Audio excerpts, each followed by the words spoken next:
Hello and a warm welcome to Federal special program Capital Beat. Now, today, what has happened? Opposition parties have submitted a notice to move a motion for removing Vice President Jagdeep Dhankar for allegedly conducting the House in a partisan manner. Now, Congress leader Jairam Ramesh and Nasir Hussain have submitted the notice to the Rajya Sabha Secretary General, Mr. PC Modi. And what the people have been saying, that the sources are quoting that around 60 opposition MPs, which includes that from the Congress, RJD, TMC, CPI, CPIM, JMM, ARP, and DMK, they have signed the notice. And what we are also told is that apparently Mallikarjun Kharge, being on a constitutional post, and also Sonia Gandhi, since she is the Congress Parliamentary Party chairperson, they haven't signed the notice. But how does one read this no trust motion which has been submitted against Jagdeep Dhankar? Joining me now is Puneet Nicholas Yadav, senior editor with the Federal, and TK Rajlakshmi, Deputy Senior Editor from the Frontline. Thank you so much, Raj Lakshmi, for joining. And I'll go straight to Puneet first. Puneet, how does one really read this no trust motion? Because, and this notice which has been served, obviously it's a symbolic representation. Everybody knows that the opposition doesn't have the numbers. But what is really the message that they have sent out today? The message is very clear, I think, and this isn't the first time that this is being attempted with regard to the current chairman of the Rajya Sabha. On the 9th, if I remember correctly, I think it was the 19th of August when, the previous session of Parliament, uh, I think it was the final day of the session, when the opposition members had secured over 80 signatures for a similar resolution, but then the resolution was not moved because it was the final day of the session at that point in time, and a resolution of this nature has to be submitted by with a prior notice of 14 days for it to be taken up. Now, of course, even in the current session, you don't have 14 sittings left, but the fact that the opposition has been compelled to move a notice of this kind, and this is, mind you, for the first time that a resolution seeking the removal of the vice president has been moved. You've had three instances in the past in the Lok Sabha where resolutions have been moved against the Lok Sabha speaker, including the first, Lok Sabha speaker, Mr. Mavlankar, and then, of course, Mr. Balram Jakhar later on. Uh, but you've never had a motion moved against the vice president seeking the removal of the vice president. You've also had in the last during the tenure of the last Modi government, a resolution that was moved seeking the removal of the deputy chair of the Rajya Sabha, Mr. Harivansh, but which of course was not accepted by the chair.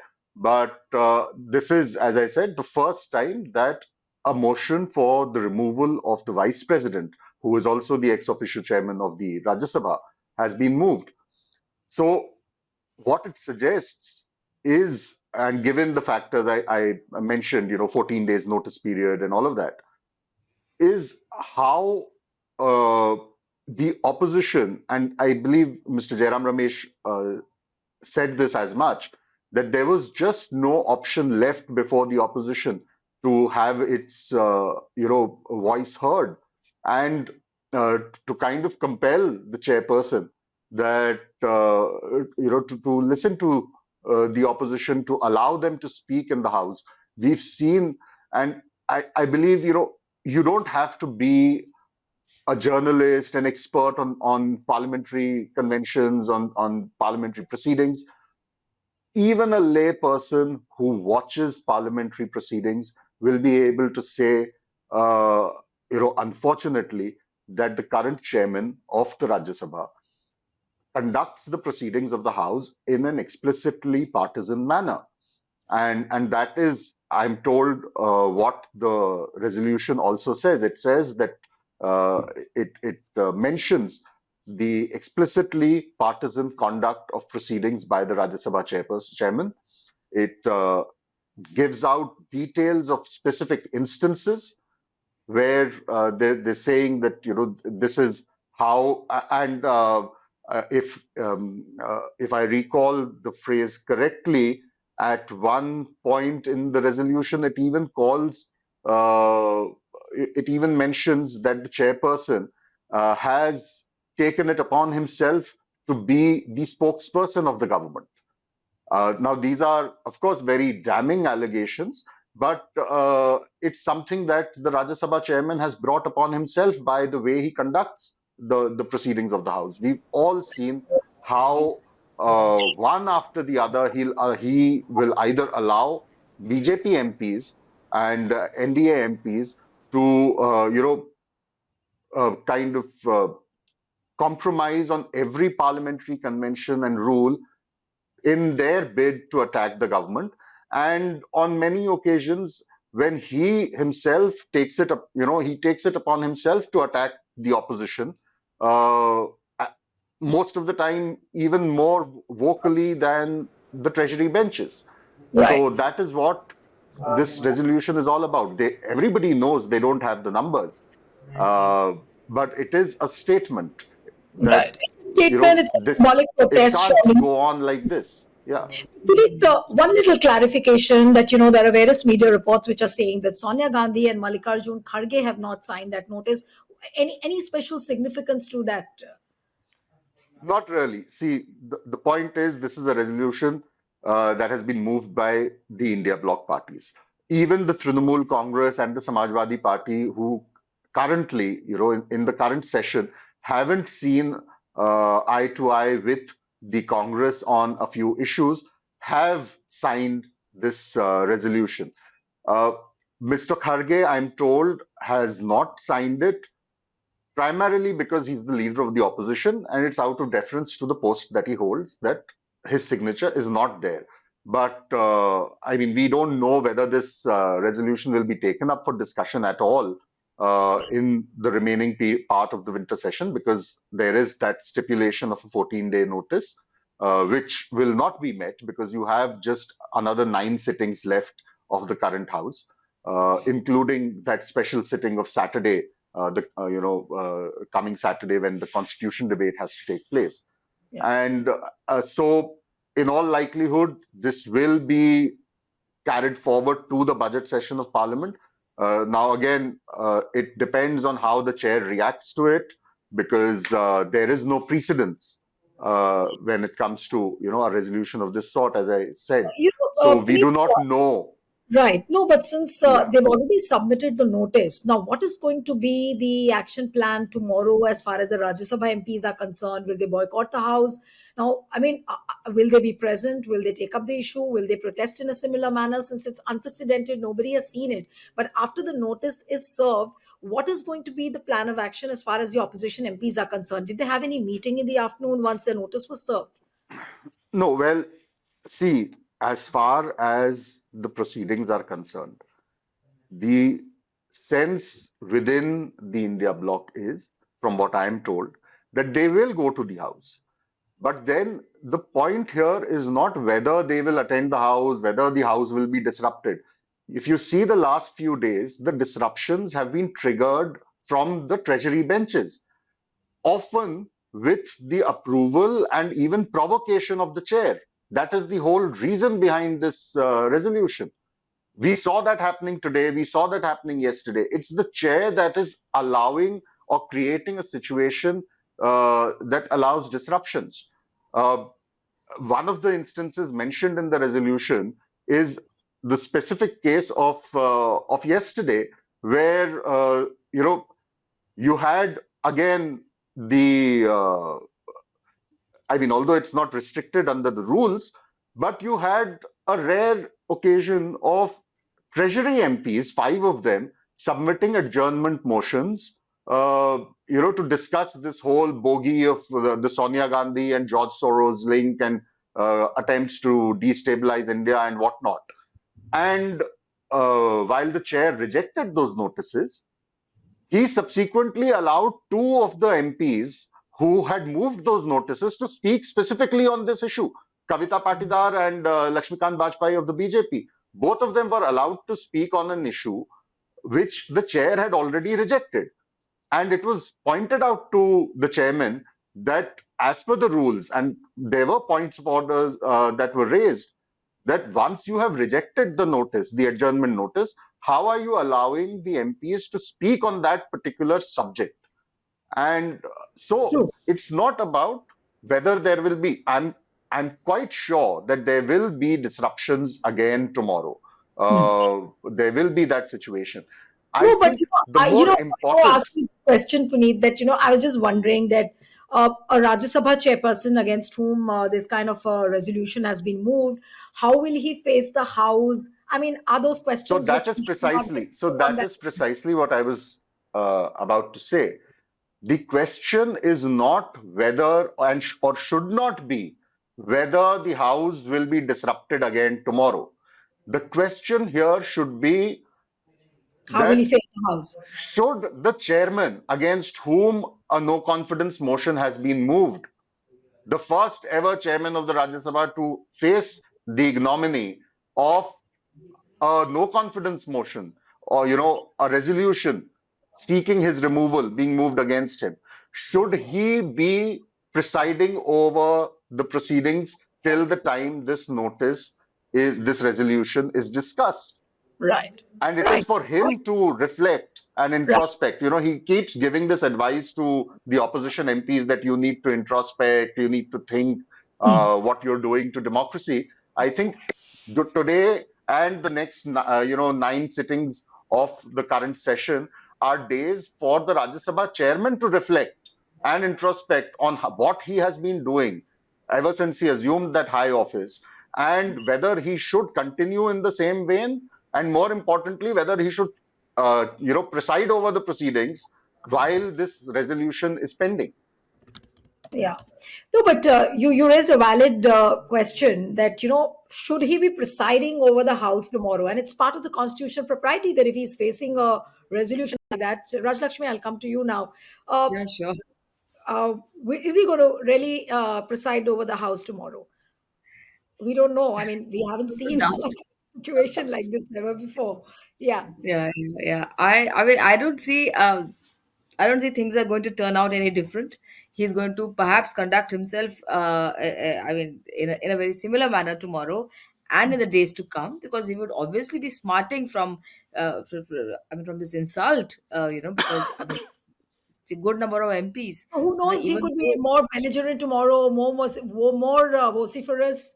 he What could can be. He be? doesn't have anything to lose because he has, the backing of the government. It's all. I Right. mean, all that this resolution is, and indicate it is a form of no trust, that it says that, it, it calls upon him to show a certain, moral, to take a certain moral position, in the fact that a certain number of MPs, a good number of MPs rather, even though of course they might not constitute, the majority in the House today, they are reposing, in fact, a no confidence in you. They're saying that we do not trust your abilities to conduct this House in a non-partisan manner, right? It's saying, it's saying in so many words, and they have used the word, partisan, in his context.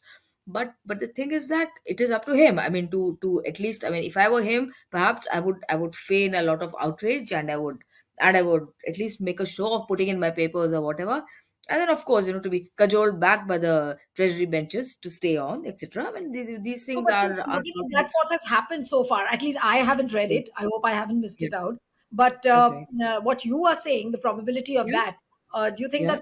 that could happen, or is it going to be vice versa tomorrow? I mean, I'm just wondering that is he going to target the opposition much more than what he has been doing in the previous days?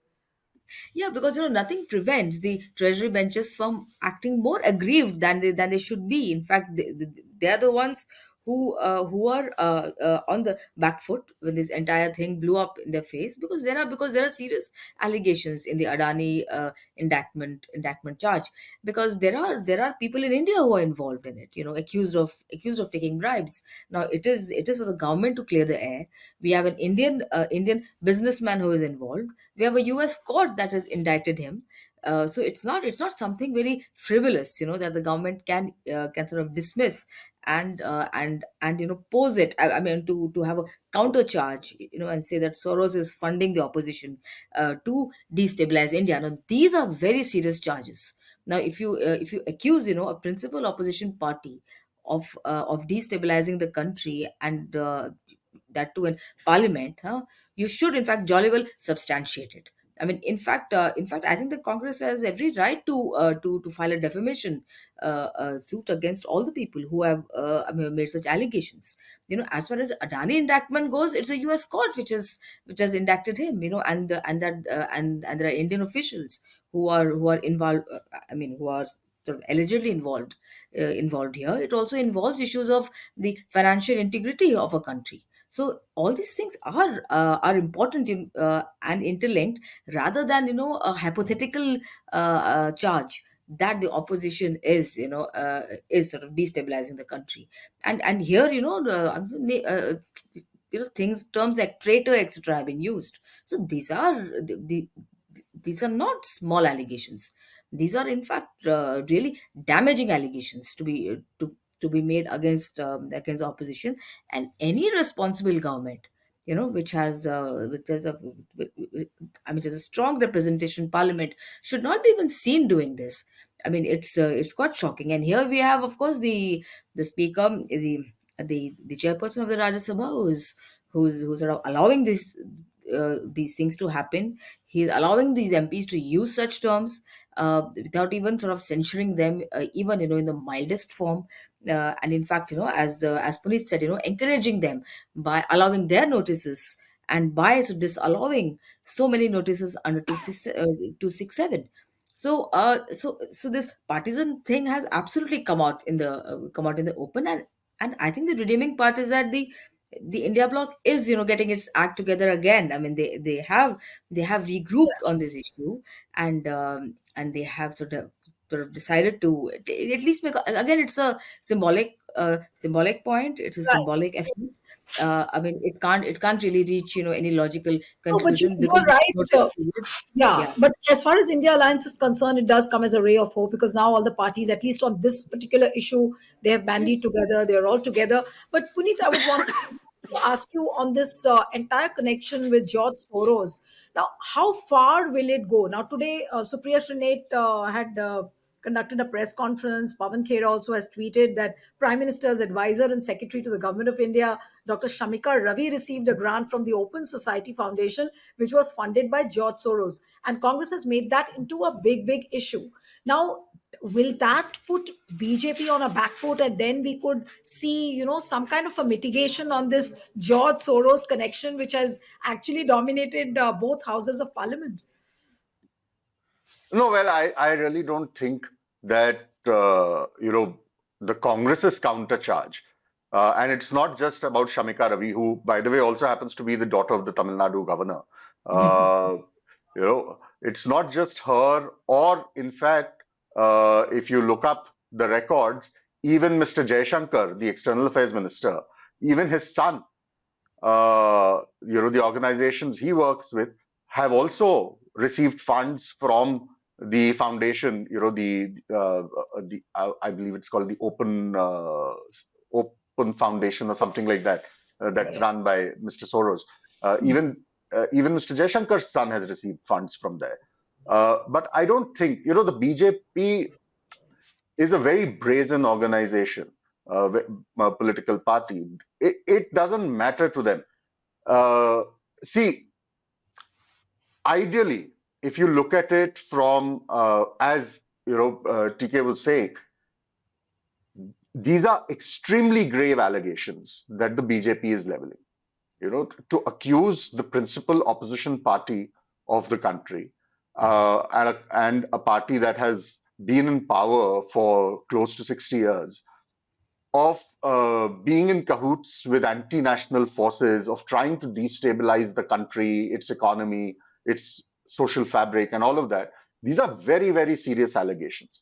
Now, even if you've seen even a single proceeding of the Rajya Sabha under the current chairman, you'll know that the most minor of allegations that come from the opposition, it is the chairman who immediately jumps up and tells the opposition, please authenticate. Yeah. Yes. Submit the documents, do it by today evening.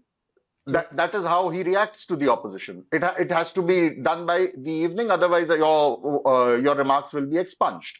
Mm. Such serious allegations coming from the BJP for the principal opposition party.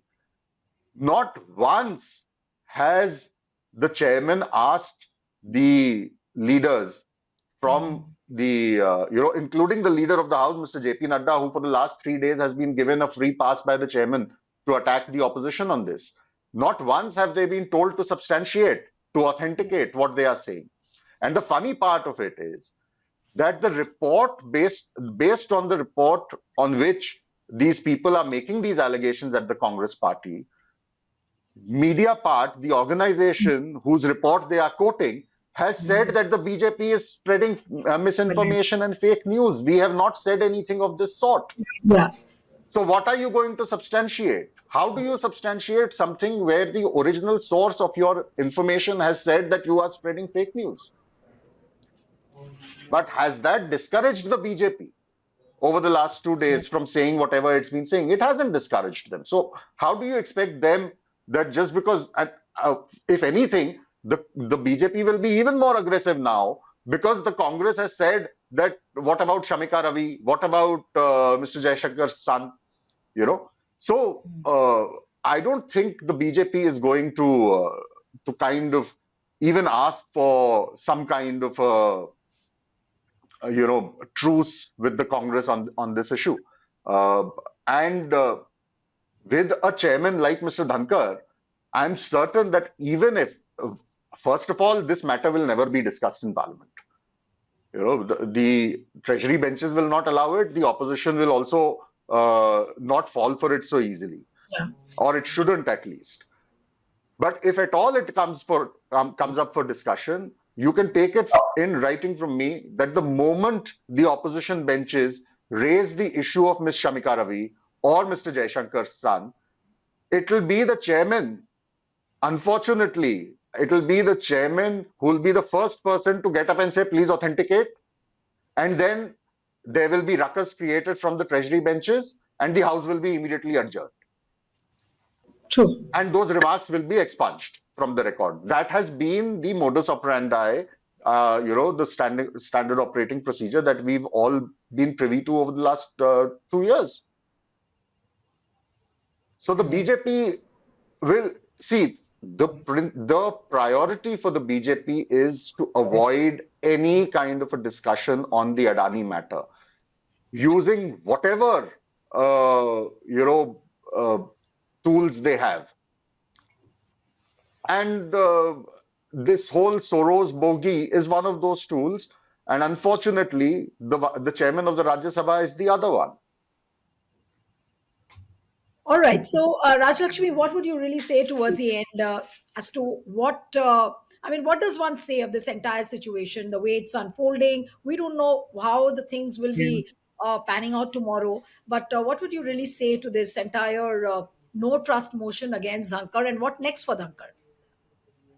See, I think it's a pretty, it's a standard move. I mean, which I think that the opposition has applied its mind to, and they also know perhaps that an outcome on this is not all that inevitable as they would assume it to be because of the notice period being short, etc.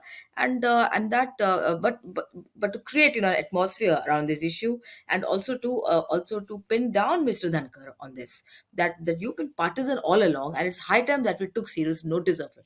So this is, in a sense, taking serious note of his sustained partisanship, and to send a message, right? I mean whether he accepts it, or whether he changes colors tomorrow and behaves and turns over a completely new leaf.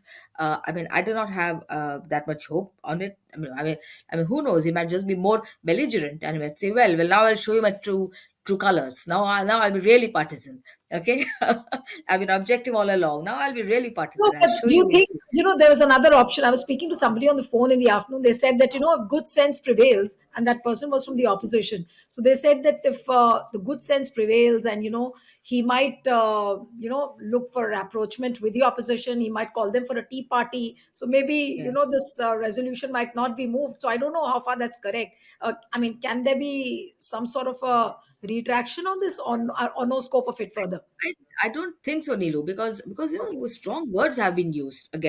against the opposition, and And plus, especially the the notice principal also has party. already been submitted now. Yes, There's no yes, it withdrawal. has been submitted. So I think some, as I said, nothing may ensue out of it. Nothing may ensue out of it. It might just lapse. Along with once the session lapses, it might also lapse. So it's fate. It's sealed in that extent. To that extent. But the fact is that the opposition, I think, was, I think, somewhat determined to push this. And because today you're calling the Congress a traitor, tomorrow you can call any other party a traitor, and accuse them of destabilizing the country, if they happen to raise any issue of national importance, or of rather public importance. And this whole thing about funding by George Soros, etc., how does it suddenly pop up? Just because, okay, fine, media part does a story, and of course media part itself says that the BJP is weaponizing that report. Okay, George Soros, he might have funded several NGOs. I mean he might. I mean, I suppose he'll continue to do so. It's not the first time that he's done it. But then funding NGOs, and then to accuse a political party directly of destabilizing the country is a bit thick. Of course, the US government is known, it's known for destabilizing destabilizing governments all over the world. and and I'm sure the BJP also knows this. But then it would rather do it through the ruling party, rather than through the opposition. Yeah. And it has, you have American bases in India, and India and American relations are pretty good. Okay, our own PM has expressed his great admiration for President Trump, and also for the former president of the USA. So I don't see any kind of SARing at that level. At that level, everything is continuing on. India supplying arms to Israel, also the biggest buddy of the USA. Okay, so all that's fine at that level. Okay, they are not concerned about the reputation that you're acquiring the world over by supplying arms to Israel. The BJP is not concerned at all. There's